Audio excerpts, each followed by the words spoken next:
Imagine you're running a business, knee-deep in numbers and paperwork. You've likely heard the terms Input VAT and Output VAT tossed around. But what's the real difference? Today, we're delving into the world of VAT, value-added tax, to demystify these critical concepts. In simple terms, Input VAT is what you pay when buying items for your business, while Output VAT is what you charge when selling your products or services. But it's not that straightforward. Input VAT can be your secret asset, and Output VAT can become your tax liability. Stick around because by the end of this video, you'll not only understand the difference but also discover how these VAT twins can impact your bottom line. So grab your calculators. It's time to unravel the Input VAT versus Output VAT mystery. Let's break it down even further. You've probably heard of VAT, which stands for value-added tax. Think of it as a tax that tags along with the price of things you buy, generating revenue for the government. Here's the scoop: Input VAT. This is the VAT tucked away inside the price when you purchase items for your business. If your business is on the VAT list, you can reclaim this VAT money. Picture yourself at a store, buying groceries or office supplies. You might spot the VAT amount on your receipt. That's the additional cost. It's included in your purchases because it's meant for businesses that can claim it back later. These businesses, known as VAT vendors, are like tax helpers for the government. They charge VAT on what they sell but can also reclaim the VAT they pay when shopping for their business. Remember, Input VAT is all about your purchases, and only businesses registered as VAT vendors can add VAT to their products and services for their customers.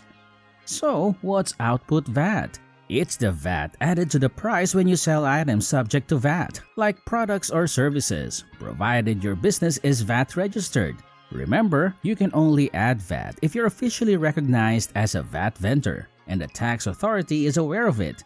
In South Africa, this collected VAT is later remitted to the tax authority.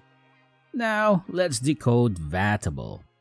Not everything you buy or sell is subject to VAT, value-added tax. Some items are VAT-free, while others have a special low VAT rate, and some are entirely exempt from it. But for most items you buy and sell, VAT applies. When you're running a business and you're VAT registered, the VAT you charge your customers on your products or services is known as Output VAT. It's the extra amount added to your selling price, and that's what you need to keep tabs on. Why is it called Output VAT? Because this is the VAT you collect and then pass on to the government. Essentially, it's a way for the government to generate revenue. So, when you charge VAT on your products or services, remember that money isn't yours to keep. You have to send it to the government. That's why it's called Output VAT. Now, let's simplify the difference between Input VAT and Output VAT. Think of it like this. Output VAT is the money flowing out of your business to the government. You collect it from your customers and then remit it to the government. On the other hand, Input VAT is like money coming into your business from the government because you're reclaiming it. In a nutshell, Output VAT is what you give to the government, while Input VAT is what you get back from them. I hope that clears things up. Now, here are some key points to remember about Input and Output VAT and how they differ. Input VAT is an asset for your business, akin to money you'll get back from the tax authorities. Whenever you spend money on business-related items and pay VAT on those expenses, consider that VAT as something you'll eventually recover. It's like a temporary loan you give to tax authorities. Remember, it's always recorded as an asset on your books, not a liability, unless, of course, you return the goods or services you purchased, in which case you reverse the transaction and cancel out the Input VAT. But in most cases, Input VAT is your money, even though you initially pay it when buying items for your business. Think of it as your asset awaiting its return. That's why it's called an asset. On the flip side, Output VAT is akin to a bill you owe. When you sell your products or services and include VAT, you're essentially collecting that money. But here's the twist. It's not yours to keep. Instead, it's like a debt you owe to the tax authorities. So even though you handle the money, you're merely a middleman passing it along to the government. That's why it's labeled a liability. It's a financial responsibility belonging to the tax authorities. Of course, there are situations when you might need to reverse it, such as when customers return to what they bought from you. But always remember that at its core, output VAT is a debt that must be paid to the tax authorities. Here's a simpler explanation. If the amount of input VAT you've paid exceeds the output VAT you've collected, the tax authority will refund you the excess money. Let's break it down. Picture yourself tracking all your business expenses and sales. For the items you've purchased, you note how much VAT you've paid. That's your input VAT. Then, for the items you've sold, you calculate how much VAT you've charged. That's your output VAT. Now, compare these two amounts. If your input VAT is greater, you'll receive a refund for the surplus. It's like getting back the tax you've paid but didn't collect from your customers.